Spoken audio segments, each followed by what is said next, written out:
pessoal, tudo bom com vocês? Estamos nós aqui de novo para a nossa aula de Educação Física, onde nós estávamos conversando, aprendendo um pouquinho mais sobre o Kung Fu. Olha só que bacana. Então, pessoal, é o seguinte, um recadinho antes da gente iniciar, tá? Nós estamos chegando ao final dos nossos conteúdos, tá? Tanto de Educação Física como de Cultura Corporal Esportiva, tá bom?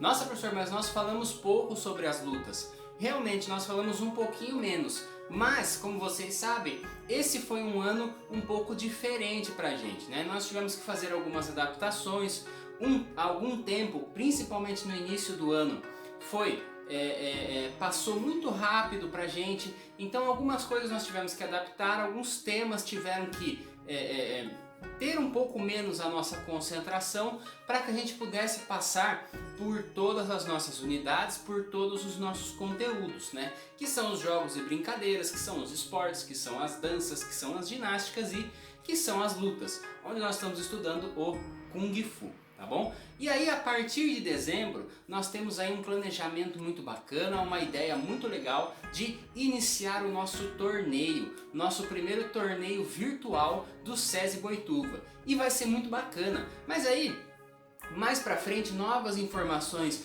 vão chegando para vocês, tá bom? E aí nós nos concentraremos, principalmente no começo de dezembro, né, na entrada de dezembro, como a gente pode dizer assim, nessas últimas semanas de aula, para nossas atividades do torneio, para esse torneio que vai ser muito bacana que a gente vai fazer, tá bom? Agora nós vamos nos concentrar então no Kung Fu, nas atividades finais do Kung Fu e na finalização do nosso tema aí das nossas lutas, tá bom? E aí o que eu trouxe aqui pra gente hoje, né? Então, lembrando um pouquinho só, nós falamos um pouco sobre o Kung Fu, nós entendemos aí as diferenças, né, de luta, de arte marcial, de briga, né, que a briga não tinha nada a ver com a luta ou com a arte marcial, tá bom?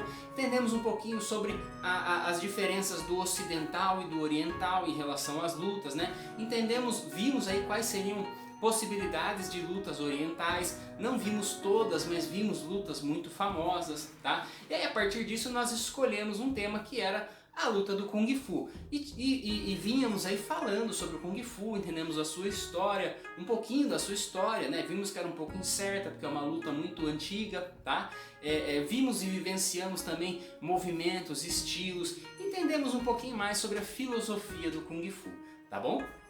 Essa era a nossa ideia. E olha só, durante as nossas aulas surgiu uma pergunta muito interessante, uma pergunta muito legal, que parecia só uma dúvida, mas que nós vamos transformar ela em tema de aula, tá? Olha só, vem comigo. Então, em determinada altura da nossa conversa, uma pessoa me perguntou o seguinte: professor, nós estávamos vendo lá, né, as imagens de lutadores de Kung Fu, todas as pessoas de cabelo raspado e que aparentavam ser todos homens, tá? E aí uma pessoa me perguntou o seguinte: professor, e a mulher? Como é que faz? Ela raspa o cabelo também para fazer o Kung Fu?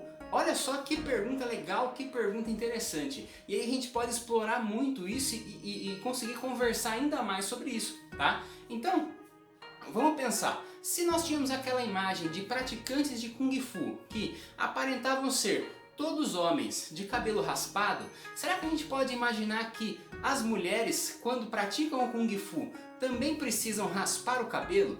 E aí, qual seria a nossa resposta? Tá? Então, existiriam várias possibilidades de resposta, existiriam várias respostas, mas nós focaremos em uma, tá? Ou melhor, eu vou focar em uma possibilidade de resposta. E aí vocês podem concordar comigo, vocês podem não concordar comigo também, vocês podem pensar nas suas próprias respostas, mas vou tentar explicar um pouquinho mais do meu ponto de vista sobre isso, tá? Então, olha só, a primeira coisa que a gente precisa fazer é entender por que as pessoas raspam a cabeça, tá? Então, a ideia de raspar a cabeça está muito associada aos monges, tá? Principalmente em relação, quando nós falamos de alguma luta, de uma arte marcial, aos monges Shaolins, tá? Então, monges chineses Shaolins. tá? Então, quando nós falamos de monges shaolins, o que nós estamos falando? Estamos falando de monges, ou seja, pessoas que viviam em templos, ou que vivem, né, em templos, pessoas que vivem em mosteiros, tá? Que são, têm a sua vida dedicada aí a se abdicar, né, dos bens materiais, tem toda aí a seguir a sua religião, a sua filosofia de vida. E aí a ideia de se raspar o cabelo é justamente essa, de desprendimento dos bens materiais, de se ter uma dificuldade de se identificar a pessoa pelo corte de cabelo, né? Principalmente na Índia, quando nós falamos do país da Índia, né? E de alguns outros países orientais também, o cabelo é uma questão que divide as pessoas em classes sociais, tá? Então, quando alguém raspa todo o cabelo, se ela não tem o cabelo curto ou se ela não tem o cabelo grande, isso quer dizer de alguma forma que ela abdicou dessas classes sociais e vai viver uma vida fora dessas identidades. Tá? Então, quando os monges raspam o cabelo, é justamente isso que eles querem dizer, tá? Ou que elas querem dizer, que eles não estão dentro dessa identidade e que eles não estão se importando muito com essa questão de classes sociais, que querem recusar isso, tá? Então, se raspa todo o cabelo, tá? Então aí a gente precisa pensar o seguinte: quando nós falamos sobre raspar o cabelo, viver em mosteiros, viver em templos, nós estamos falando de uma filosofia, né, uma religião, uma ideia de vida totalmente outra de quem, por exemplo, faz o Kung Fu como uma luta, tá? Então, se por exemplo a pessoa ela pode se inscrever numa academia de Kung Fu e treinar o Kung Fu de segunda, quarta, sexta, ou treinar o Kung Fu de terça e quinta, ou treinar o Kung Fu de terça, quinta e sábado, não sei, alguma coisa nesse sentido. Mas a pessoa treina o Kung Fu algumas vezes na semana, treina o Kung Fu como uma luta, tá? Ela não vive a filosofia de um monge, ela não vive a arte marcial dentro da sua perspectiva de vida, tá? Diferente de um monge Shaolin, por exemplo, né? Que tinha ali dentro das suas funções num dia de viver no templo, né? Que tinha muita relação ali com o cultivo, né, das plantas, com o cultivo do seu próprio alimento. Também tinha um espaço reservado para a prática das artes marciais, como nós tínhamos comentado, para evitar algum ataque de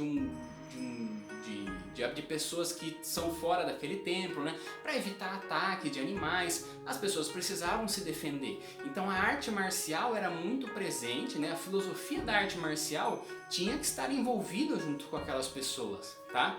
Diferente de alguma pessoa que hoje, na nossa civilização moderna, decide lutar o Kung Fu. Essa pessoa precisa raspar a cabeça, se utilizar daquelas roupas muito características que nós vemos. Não, fora da academia do Kung Fu, não. Por quê? Porque ela luta o Kung Fu, faz o Kung Fu como uma luta. Agora, diferente de pessoas que se dedicam à vida como monges, ou de mulheres que dedicam a sua vida como monjas, tá? Vivendo num templo, vivendo num mosteiro, que tem ali muitas vezes nas artes marciais uma possibilidade de defesa ou então uma possibilidade de também ganhar dinheiro, tá? Por quê? Porque a possibilidade da defesa antigamente era muito importante, né? Se a pessoa fosse atacada por animais, por outras pessoas. Hoje, se as pessoas vivem num templo, se as pessoas vivem num mosteiro, né? É quase zero a possibilidade de ser atacada por uma outra vila, de ser atacada por ladrões, alguma coisa assim, tá? Então, as pessoas até treinam as artes marciais, têm as artes marciais como algo muito importante na sua vida, mas fazem isso então para treinar para apresentações, né? E aí elas cobram um ingresso para pessoas que querem ver essa apresentação, que conseguem manter o seu templo, né? E conseguem pagar por aquilo que elas necessitam. Tá bom? Então, olha só que interessante essa pergunta e tudo que ela nos proporciona aí pra gente falar, tá? Então, é muito importante a gente diferenciar pessoas que fazem o Kung Fu como uma luta, que fazem o Kung Fu como uma atividade, e pessoas que tem o Kung Fu ou qualquer outra arte marcial como um estilo de vida, como parte da sua filosofia, como parte da sua religião, como parte da sua ligação com a natureza e o lugar onde ela mora, tá? Então, provavelmente, se a pessoa se dedica às artes marciais ao mesmo tempo que se dedica à vida de um monge ou à vida de uma monja, provavelmente, talvez, ela tenha essa atitude de raspar o cabelo. Quer dizer que todos os monges ou todas as monjas raspam o cabelo? Na verdade não, tá? Mas é muito característico, né, das imagens que a gente vê as pessoas com aquela vestimenta específica, né, vestimenta às vezes marrom, às vezes laranja, com o cabelo raspado, nos vem aí essa ideia da pessoa que luta com Kung Fu, dessa pessoa que é um monge, tá? Mas não necessariamente precisa utilizar aquela roupa e não necessariamente precisa cortar o cabelo. Tá? Mas é uma explicação possível porque as pessoas naquelas imagens que nós vimos tinham o cabelo raspado e se as mulheres deveriam raspar ou não o cabelo, tá bom? Então, galera, ficamos por aqui. Espero que vocês tenham gostado. Teremos atividade lá no Conexão Digital, não deixe de entrar lá e nós nos vemos na próxima aula então, tá bom? Valeu, aquele abraço!